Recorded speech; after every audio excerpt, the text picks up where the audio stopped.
Hey there, Cinemaster fans! Hope you're ready for some movie magic. Let's dive right in. The Bunny Man Massacre. The movie begins in the United States of America. We see a school bus with a group of students. While driving, the bus driver notices his son tied up on the road. He decides to stop and help him. When he approaches, he is shocked to find his son dead. At the same time, a mysterious figure appears, disguised in a rabbit costume, carrying a terrifying weapon.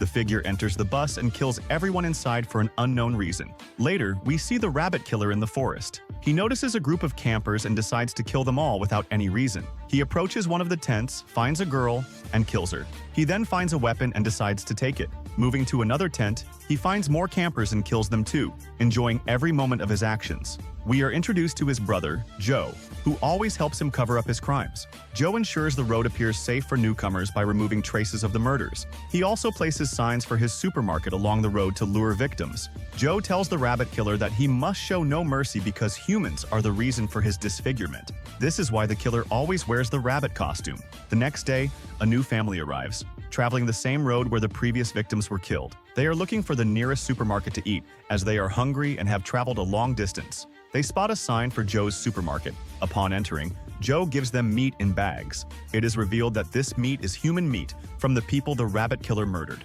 When they taste the meat, they notice its strange flavor, as they have never eaten anything like it before.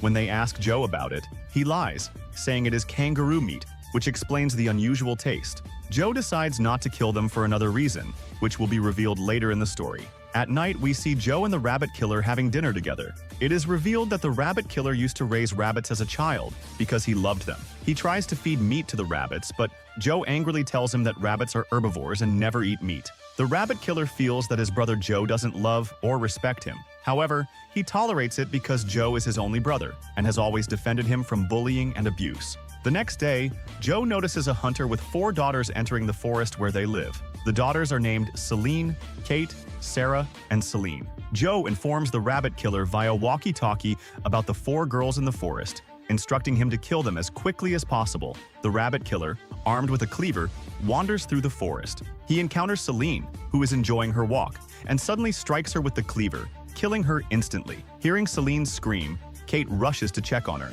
The rabbit killer surprises her and kills her too. Meanwhile, Sarah and Celine reach Joe's supermarket. Inside, they find a chaotic and unsettling atmosphere, with a foul smell emanating from the bags of meat. Realizing the grim situation, they start insulting Joe, but he remains calm and says nothing. However, as they leave, Joe grabs a weapon, threatening them and saying, "No one enters my territory and survives. You are now on the list of the dead." He knocks them unconscious. When Celine wakes up, she finds herself tied to a bed alongside Sarah, with Joe and the rabbit killer present. Celine asks Joe why he does this to people. He responds, saying he enjoys it because humans don't deserve to live. He reveals that humans bullied and abused him and his brother, causing them immense suffering without anyone defending them. Joe decided to take revenge on humanity for all the pain they endured. Joe decides to kill Celine, but Sarah begs him to spare her sister. She offers to bring him other people in exchange for their freedom. It is revealed that Sarah and Celine are sisters. Sarah tells Joe that she saw campers in the forest when they first entered.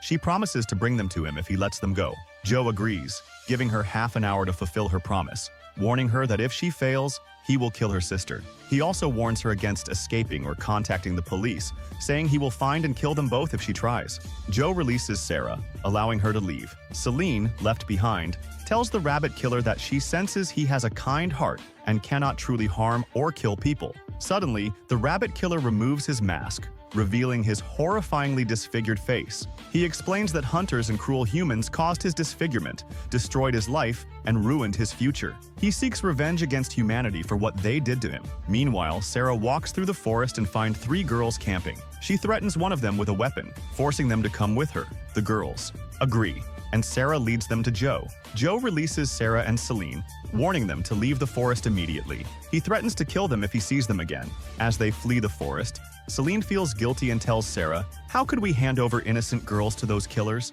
You should have sacrificed yourself instead of giving them the girls. This was a mistake." Sarah responds to her and tells her that she had to do this because after her father and mother died, there was no one left in the world for her except her. If she died, Sarah wouldn't be able to live alone. Suddenly, a strange car approaches. and out comes the serial killer, the rabbit, who kidnaps them again.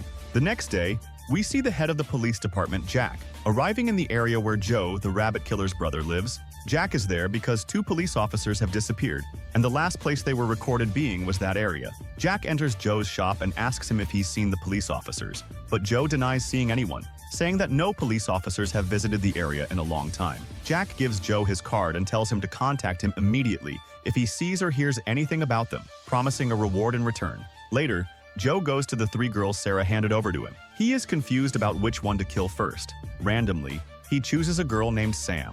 At that moment, he takes her to a high cliff and places her in a barrel filled with sharp nails. However, instead of killing her directly, he throws her off the cliff, leading to her death. Joe then decides to choose another victim and picks a girl named Mary. Mary offers him money and says he can take everything she has if he spares her life. Joe becomes furious and strikes her leg with a sharp object. He then frees her friend Fiona and tells her to escape quickly, warning that he will chase her down and kill her. It becomes evident that he is toying with her. Fiona manages to escape the location and sees the rabbit killer chopping wood. She tries to hide in an old car, but the rabbit killer had seen her from the start. He approaches and strikes the car repeatedly until it collapses, killing Fiona in the process. At this moment, Joe frees Mary and tells her to run, planning to play the same game he did with her friend.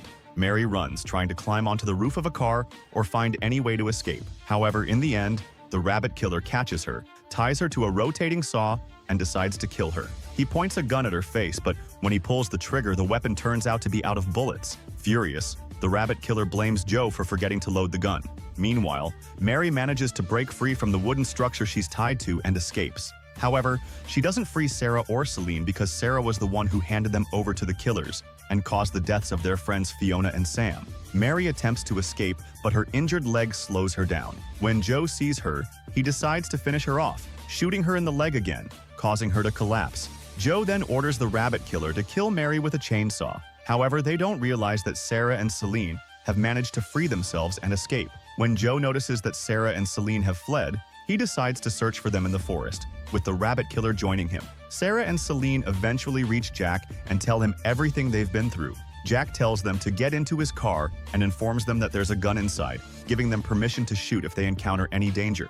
Meanwhile, Joe continues searching for Sarah and Celine. Suddenly, Jack sneaks up behind him and threatens him with a gun. Jack tells Joe that he had suspected him from the beginning of being behind the disappearance of the 2 police officers. He also tells Joe that he won't escape the clutches of justice. Joe, mocking Jack, responds that he will kill him and make him regret his words and actions. He also warns Jack that he's not alone in this place. The rabbit killer, searching for Sarah and Celine, eventually finds them in Jack's car.